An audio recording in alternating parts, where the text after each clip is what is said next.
नमस्कार. महाराज्य सविस्तरमध्ये मी रुपेश आपणा सर्वांचं मनपूर्वक स्वागत करतो. आज आपण स्पेशल एज्युकेशन या संदर्भात जाणून घेणार आहोत.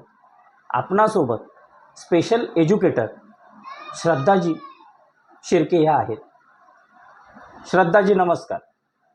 नमस्कार. श्रद्धाजी, स्पेशल एज्युकेशन म्हणजे काय आणि स्पेशल एज्युकेटर म्हणून आपण काय कार्य करता त्याबद्दल दर्शकांना आपण काय सांगता?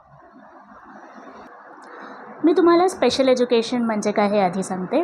स्पेशल एज्युकेशन म्हणजे कर्णबधिर, अंध, मतिमंद, ऑटिस्टिक, हायपर या मुलांसाठी जे कार्य केलं जातं त्याला स्पेशल एज्युकेशन असं म्हणतात. रिहॅबिलिटेशन काउन्सिल ऑफ इंडिया याचे रेकग्नाइज्ड जे प्रोफेशनल्स आहेत ते या मुलांसाठी काम करतात आणि त्यांनाच आपण स्पेशल एज्युकेटर असं म्हणतो. स्पेशल एज्युकेटर म्हणून मी कर्णबधिर मुलांसाठी ऑडिओ वर्बल थेरपी हे काम करते. तर इतर डिसेबिलिटीजच्या मुलांसाठी जसं की मतिमंद, ऑटिस्टिक, डिस्लेक्सिया या मुलांसाठी मी रेमेडियल एज्युकेशन थेरपी आणि स्पेशल एज्युकेशन थेरपी हे काम करते. श्रद्धाजी, आत्ता आपण 3 थेरपीबद्दल बोललात, त्याबद्दल दर्शकांना विस्तृतपणे आपण काय सांगाल?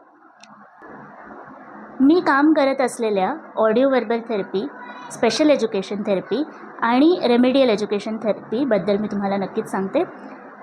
सुरुवात करूया ऑडिओ वर्बल थेरपीपासून. ऑडिओ वर्बल थेरपी ही भारतात नव्यानेच सुरू झालेली थेरपी आहे. ही परदेशात खूपच फेमस आहे.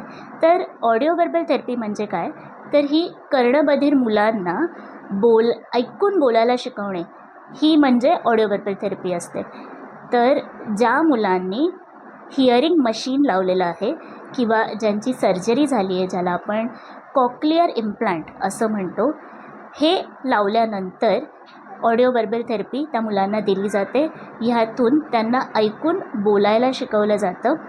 या माध्यमातून एक फायदा असा होतो की मुलं नॉर्मली बोलायला सुरुवात करतात. तर त्यांना स्पेशल स्कूलमध्ये जायची गरज उरत नाही.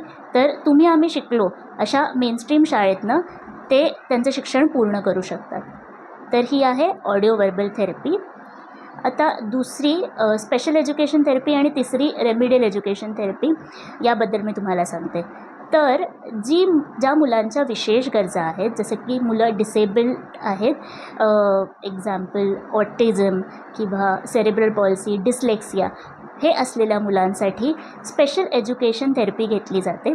या थेरपीमध्ये त्यांच्या रोजच्या जीवनातल्या गोष्टी करण्यापासून ते अभ्यासापर्यंत सगळं घेतलं जातं. ही असते स्पेशल एज्युकेशन थेरपी. आता स्पेशल एज्युकेशन थेरपी आणि रेमेडियल एज्युकेशन थेरपी यात एक फरक हा असा की स्पेशल एज्युकेशन थेरपी फक्त डिसेबल्ड मुलांना दिली जाते. तर रेमेडियल एज्युकेशन थेरपी गरजेचं नाही आहे की त्या मुलांना काही डिसेबिलिटी असेल.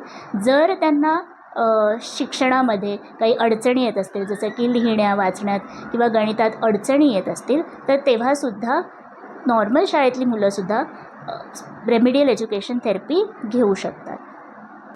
श्रद्धाजी, आपण निवडलेलं करिअर हे फार वेगळं आहे. कशा आलात आपण या क्षेत्रात? शाळेपासूनच मला मानसशास्त्र या विषयाचं आकर्षण होतं. तर मी ठरवलं होतं की याच विषयात काहीतरी करायचं आहे. पुढे 10वीला मला 90% मिळूनसुद्धा मी आर्ट्सकडे वळले. नंतर 12वीमध्ये 85% मिळवले. पण मानसशास्त्रातला जो इंटरेस्ट होता तो कायम होता. मग पुढे जाऊन मी सायकोलॉजीमध्ये डिग्री मिळवली आणि त्यातसुद्धा डिस्टिंक्शननी पास झाले. पण आता पुढे काय हा प्रश्न होता. त्याच दरम्यान माझी ओळख आमच्या स्पेशल एज्युकेशन कॉलेजच्या प्रिन्सिपल डॉक्टर अस्मिता हुद्दार यांच्याशी झाली. त्यांच्यापासून मी खूपच प्रेरित झाले आणि मी विचार केला की आपल्याला स्पेशल एज्युकेशन हे फील्ड निवडायचं आहे. त्यासाठी मग मी 2 वर्षाचा पोस्ट ग्रॅज्युएशन प्रोग्राम पूर्ण केला आणि त्यातही चांगल्या मार्कांनी मी पास झाले. पण इथेच मला थांबायचं नव्हतं, तर अजून काहीतरी विशेष करायचं होतं. म्हणूनच मी ऑडिओ वर्बल थेरपी हे भारतात नवीनच आलेली थेरपी याबद्दलची माहिती मिळवली. ऑडिओ वर्बल थेरपीच्या माझ्या मेंटॉर शेफाली शहा ह्यांचं उत्तम गायडन्स मला मिळाला. तर मी अशा प्रकारे कर्णबधिर मुलांसाठी ऑडिओ वर्बल थेरपी करायला सुरुवात केली. पण मला अजून एक्सप्लोअर करायचं होतं. त्यामुळे मग मी इतर डिसेबिलिटीज जसे की ऑटिझम, त्याच्यानंतर हायपर ॲक्टिव्हिटी या मुलांसाठी सुद्धा काम करायला सुरुवात केली. श्रद्धाजी, या क्षेत्रात आपण केलेल्या कार्याबाबत आपण दर्शकांना काय सांगा? मी जवळजवळ 3.5 ते 4 वर्ष या क्षेत्रात काम करते आणि मी काम करत असलेल्या मुलांमध्ये जेव्हा प्रोग्रेस दिसतो, जेव्हा ती स्वावलंबी झालेली दिसतात, ती आपल्या भावना शब्दांमध्ये व्यक्त करतात, हे पाहून एक वेगळीच ऊर्जा नेहमी मिळत राहते. श्रद्धाजी, कोणतंही कार्य करत असताना अनेकांचं सहकार्य लाभतं.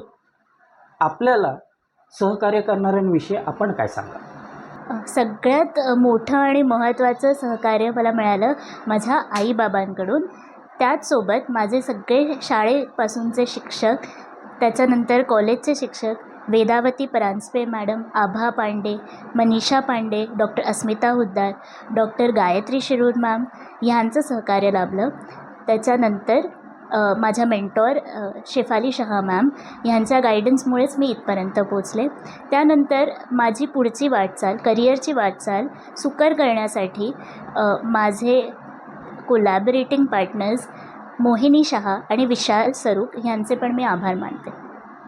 श्रद्धाजी, या संदर्भात कोणाला मदत हवी असेल तर ती कशी मिळवावी? गव्हर्मेंटनी यासाठी बऱ्याच सुविधा उपलब्ध करून दिल्या आहेत. दिव्यांग व्यक्तींना लागणारे डिव्हायसेस, त्यानंतर लागणारी सर्जरी याचा खर्च तिथपासून ते थेरपीजपर्यंत अगदी मोफत दरातसुद्धा अवेलेबल करून दिले आहे. आता याबद्दलची माहिती तुम्हाला गव्हर्मेंट वेबसाईट जसे आलिया वर्जनची ऑफिशियल वेबसाईट, एडिप स्कीम ह्याची official website, rehabilitation council of India ह्याची ऑफिशियल वेबसाईट यावर तुम्हाला याची माहिती मिळेल. त्यासोबतच तुम्हाला काही मदत हवी असल्यास मी वी लर्न 0 to 5 या माझ्या इन्स्टा पेजवर संपर्क करू शकता. मी तुम्हाला नक्कीच मदत करेन. श्रद्धाजी, दर्शकांना आपण काय सांगू इच्छिता? माझ्या आजच्या सगळ्या दर्शकांना मी सांगू इच्छिते की जर तुमच्या आसपास लहान मुलं असतील आणि त्यांच्या वाढीमध्ये तुम्हाला काही ॲबनॉर्मॅलिटीज जाणवल्या तर नक्कीच प्रोफेशनल्सचा सल्ला द्या. आता जर काही वेगळेपण जाणवतं आहे म्हणजे गरजेचं नाही आहे की दरवेळीच काहीतरी डिसऑर्डर किंवा डिसेबिलिटी असेल, पण समजा असेल तर मग लवकरात लवकर जितक्या त्या ओळखल्या जातील आणि प्रोफेशनल्सचा सल्ला घेतला जाईल तितकं जास्त प्रोग्रेस रेट वाढतो. मुलं जितक्या लवकर थेरपीज घेतात तितक्या लवकर ते यातून बाहेरही पडतात आणि सामान्य जीवनही जगू शकतात. त्यामुळे जर आपल्या आसपासच्या एखाद्या मुलामध्ये काही वेगळेपण जाणवत असेल तर त्यांच्या पालकांना त्याबद्दल सजग करा. मदत घेण्यासाठी अजिबात कचरू नका. थेरपी घेतली म्हणजे कायम तुम्ही थेरपीतच राहाल असं नाही, तर तुम्ही यातून बाहेर पडू शकता. तर सकारात्मकपणे याकडे पहा आणि मुलांच्या फायद्यासाठी लवकरात लवकर ओळखा, ते ॲक्सेप्ट करा आणि थेरपीची मदत घ्या. श्रद्धाजी, महाराज्य सविस्तरला दिलेल्या माहितीबद्दल आपले मनपूर्वक आभार. धन्यवाद. धन्यवाद.